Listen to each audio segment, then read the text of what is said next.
Assalamualaikum warahmatullahi wabarakatuh. Perkenalkan, saya Diki Syarif Renaldi dari kelas 1 D4 Sains Tata Terapan dengan NRP 33226.009. Pada kesempatan kali ini, saya akan mempresentasikan proyek tengah semester mata kuliah praktikum permodelan statistika terapan dengan dosen pengampu Bapak Roni Susetyoko dengan judul Analisis Faktor SDGs Bidang Industri, Inovasi, dan Infrastruktur. Tujuan dari proyek ini adalah untuk mengetahui apakah variabel yang saya pilih akan berpengaruh secara signifikan terhadap tujuan pembangunan berkelanjutan dalam bidang infrastruktur, industri, dan inovasi, yang dimana diharapkan dapat membantu pemerintah dalam mengevaluasi berdasarkan hasil dari analisis yang saya lakukan pada proyek ini. Metodologi pertama ada pengumpulan data, penentuan tujuan, preprocessing data, uji validitas, dan interpretasi hasil. Kemudian sumber data dari SDG Tracker, dari website SDG Tracker dengan link sebagai berikut. Ya, kemudian ada penetapan variabel, saya mengambil sekitar 8 variabel, ada air transport passenger carried, manufacturing, industry as percent of total employment, proportion of medium and high-tech manufacturing, mobile cellular subscription, air transport freight, manufacturing employment, research and development expenditure, yang dimana keterangannya tertera pada slide. Ya, kemudian kita masuk ke RStudio, yang dimana saya mengambil data dunia dengan range tahun dari 1980 hingga 2020.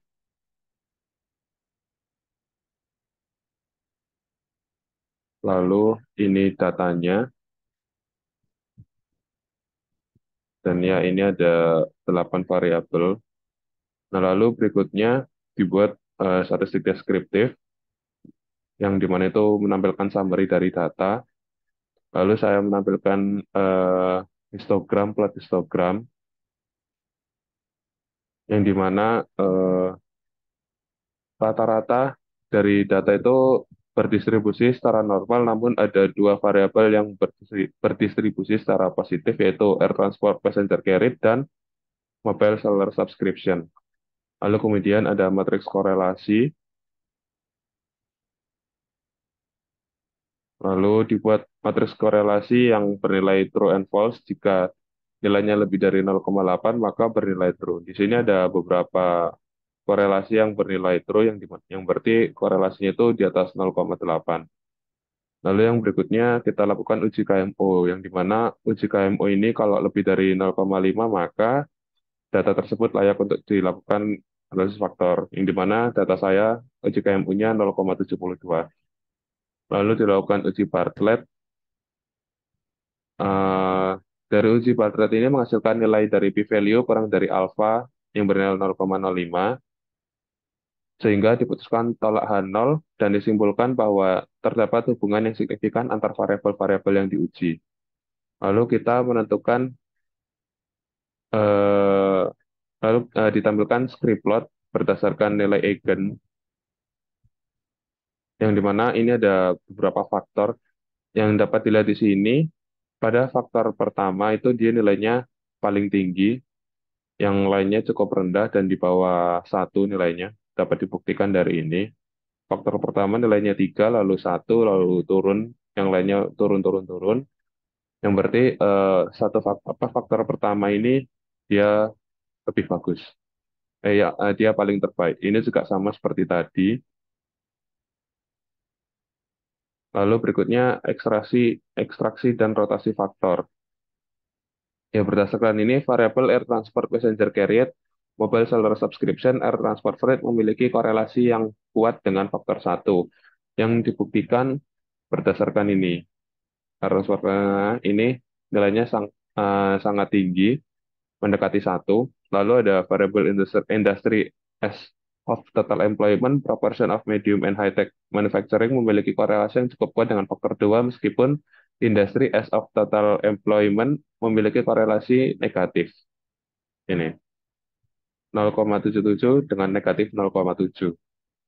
Lalu tes hipotesis menunjukkan bahwa dua faktor sudah cukup untuk menjelaskan varians dari data. Hal ini ditunjukkan oleh nilai chi-square dan p-value. Nilai p-value lebih besar dari 0,5, nilai p-value lebih besar dari 0,05, sehingga tidak ada cukup bukti untuk menolak hipotesis tersebut. Nah, lalu dibuat faktor analisis, diagram faktor analisis yang dimana di sini air transport rate maupun cellular subscription, air transport passenger carriage eh, berpengaruh sangat signifikan terhadap faktor satu yang dimana lainnya itu satu.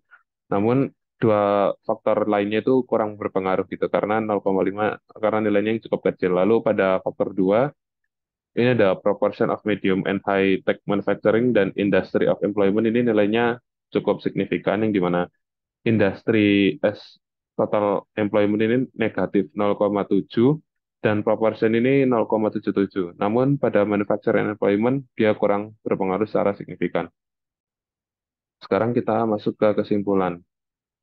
Eh, kesimpulannya adalah ya kesimpulannya adalah bisa dilihat di sini pada faktor satu air transport freight mobile transportation dan air transport passenger carrier ini bernilai satu yang dimana itu sangat signifikan terhadap faktor satu yang dimana saya lebih memilih menggunakan faktor satu akan tetapi pada variable research and development expenditure dan manufacturing ini bisa dihapuskan karena tidak berpengaruh pengaruhnya kurang signifikan terhadap faktor satu.